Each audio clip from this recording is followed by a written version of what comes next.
Hello दोस्तों, आप सबका स्वागत है हमारे आज के इस वीडियो में। दोस्तों, आज हम जानेंगे धरती पर डायनासोर का अंत और इंसानों की उत्पत्ति कैसे हुई। तो बने रहिएगा हमारे साथ इस वीडियो के अंत तक। दोस्तों, मेसोजोइक इरा, जिसे डायनासोर इरा भी कहा जाता है, यह वह दौर था जब धरती पर विशालकाय डायनासोर और रेप्टाइल्स का एक छत्र राज हुआ करता था। दोस्तों, मेसोजोइक इरा की शुरुआत आज से तकरीबन 252 मिलियन सालों पहले एंड पर्मियन एक्सटिंक्शन के बाद हुई थी। दोस्तों, इसे धरती के इतिहास की सबसे विशालकाय ग्रेट एक्सटिंक्शन में से एक माना जाता है।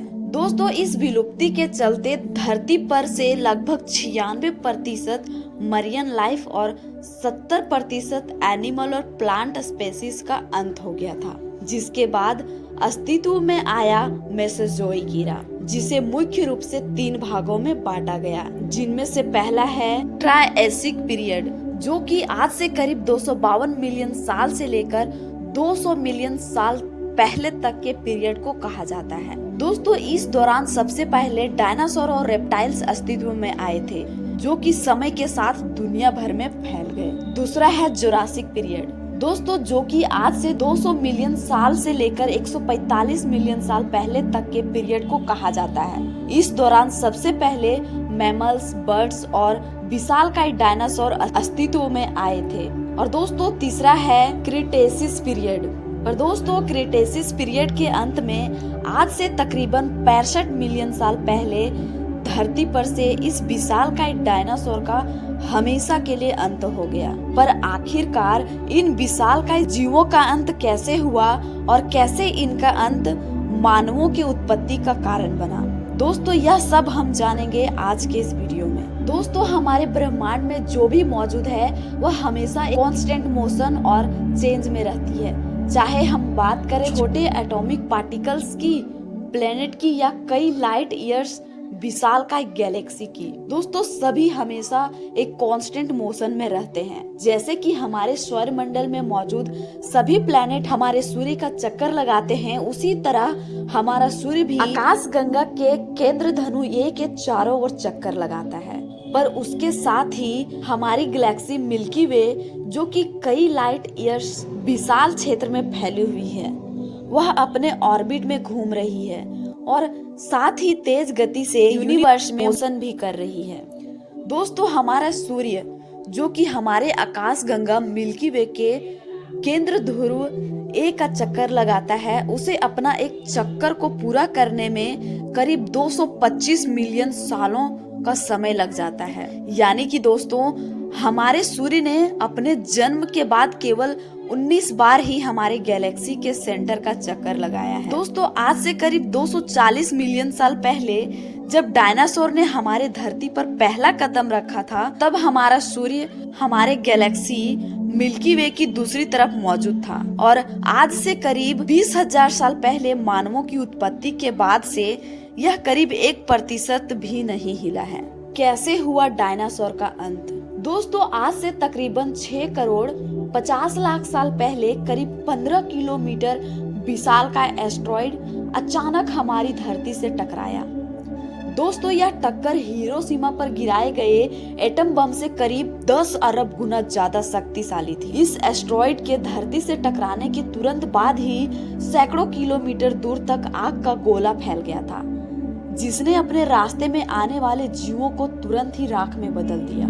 दोस्तों, इस टक्कर से समुद्र में कई मीटर ऊंची खतरनाक लहरें उठी, जिन्होंने आधी दुनिया में तबाही मचा दी थी। इस टक्कर के बाद निकले धूल और राख धीरे धीरे आसमान में फैल गए, जिसके कारण हमारे धरती का वायुमंडल कई महीनों तक गैस और डस्ट से पूरी तरह ढक गया, जिससे हमारे सूरज से आने वाली प्रकाश की किरणें धरती की सतह पर पहुंचना बंद हो गई।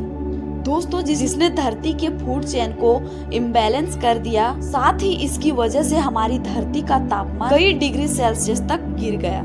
दोस्तों, अचानक आए इस महाविनाश की वजह से जीव जंतुओं और पौधों की कई प्रजातियां तुरंत ही नष्ट हो गई और कुछ महीनों बाद धीरे धीरे पृथ्वी के वायुमंडल से गैस और डस्ट साफ हुआ और प्रकाश की किरणें धरती तक पहुंचने लगी। लेकिन दोस्तों उसके बाद ग्रीन हाउस गैसेस जो कि पृथ्वी के वायुमंडल में पहुंच गई थी, उन्होंने पृथ्वी को अचानक बहुत गर्म करना शुरू कर दिया, जिससे तापमान में आए इन भयानक उतार चढ़ाव में कई और प्रजातियों को नष्ट कर दिया।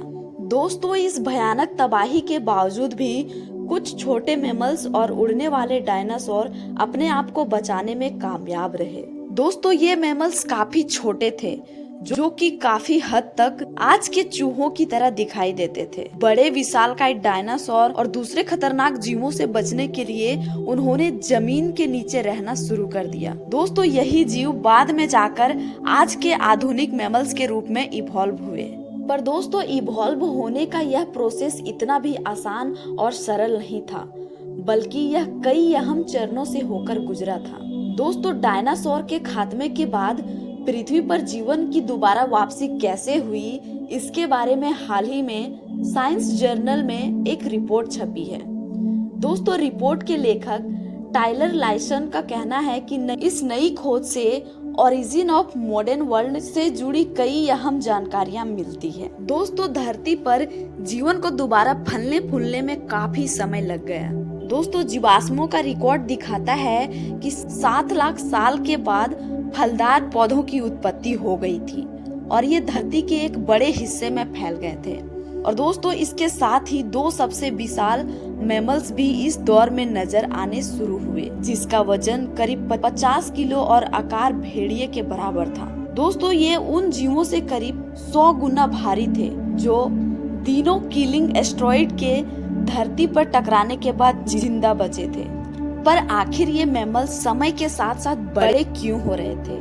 दोस्तों इसके पीछे कई वजह हो सकती है, पर इनमें सबसे प्रमुख है उस समय में उपलब्ध भोजन।